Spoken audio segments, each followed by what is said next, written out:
With many of the board games I play, people will refer to something they call turn zero. I think there's something similar in bamboo fly rod making that I would call step zero. Let me explain. Turn zero refers to the general strategy and approach and maybe the way you set up your pieces with a board game. The way that would translate to rod making is before you start the hobby, how do you think you want it to go? So I think there's three main things that are involved with that. The first being how far do you want to take it? The second is what kind of budget do you have to work on this? And the third would be what kind of space do you have available to you? So let's look at all those. The first, how far do you want to take this? If you're thinking you want to build one, maybe two rods and just have a couple nice rods that you want to fish that you made, that's great.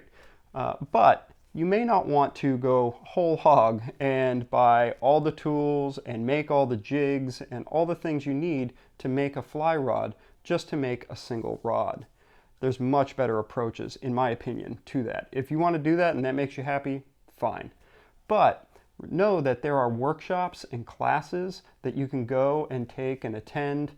Some of these are a few days to a week long with fly rod makers. So you can work sometimes one-on-one, more frequently in small groups to make your own fly rod. This has so many advantages to trying to go it alone. First, you're going to learn the process firsthand with somebody instructing you, which in a lot of ways is a lot easier than learning it out of a book, say. Second, you're going to leave that class with a usable rod.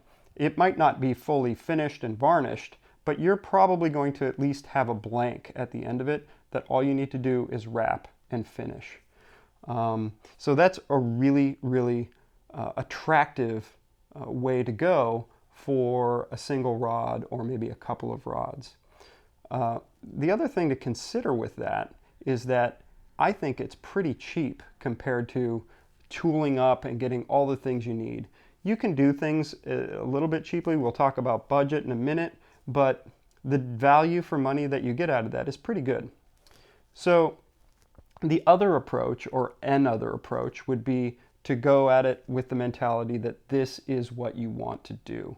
That's the approach I took, which was a little bit crazy at the time because I hadn't really even fished bamboo fly rods, but for some reason I knew that's what I wanted to do. So I really did. I got a book. I got Katna's book, Handcrafting Bamboo Fly Rods, saw it on a shelf, and that really kind of got me thinking I could do this. So that was an early influence for me, but it was hard.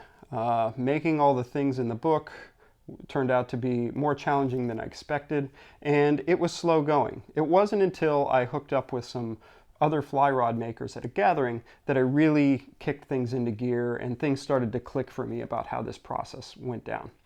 So you can do whatever works for you, but you should also realize that you may find that you want to build one or two fly rods and that you really love it and that you want to keep going with it. Conversely, you might go full into the hobby thinking this is what I want to do and find out it's really not for you. That's fine, but just realize that these are things to think about before you get started.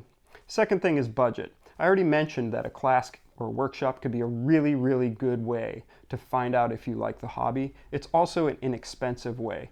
The prices might look expensive at first blush, but when you realize you're getting several intense days of work and lessons out of it, it's really not that bad.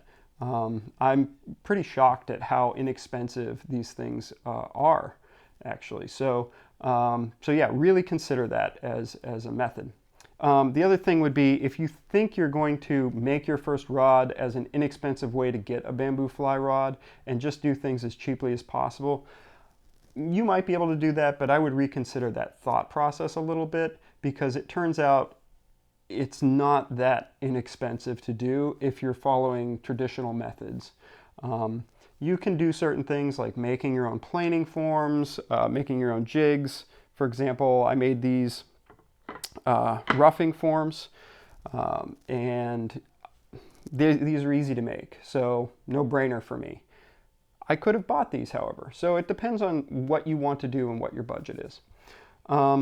If you think you want to build a fly rod on the cheap, there might be ways to do that, but it's not the most intuitive, it's not the most spelled out processes that are out there, so it kind of tends to be inverse from what you might think. It's maybe harder to build a cheaper rod.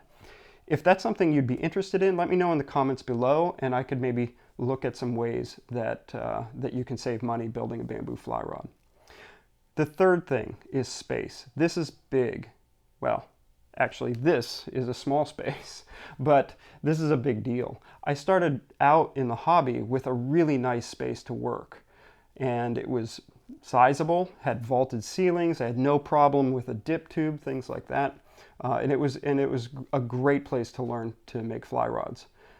I moved several times after that, and in some very small places. I was very fortunate to hook up with Bill Harms, who showed me how to brush finish a rod really nicely, and that saved me when I was in a space that I couldn't have my dip tube set up.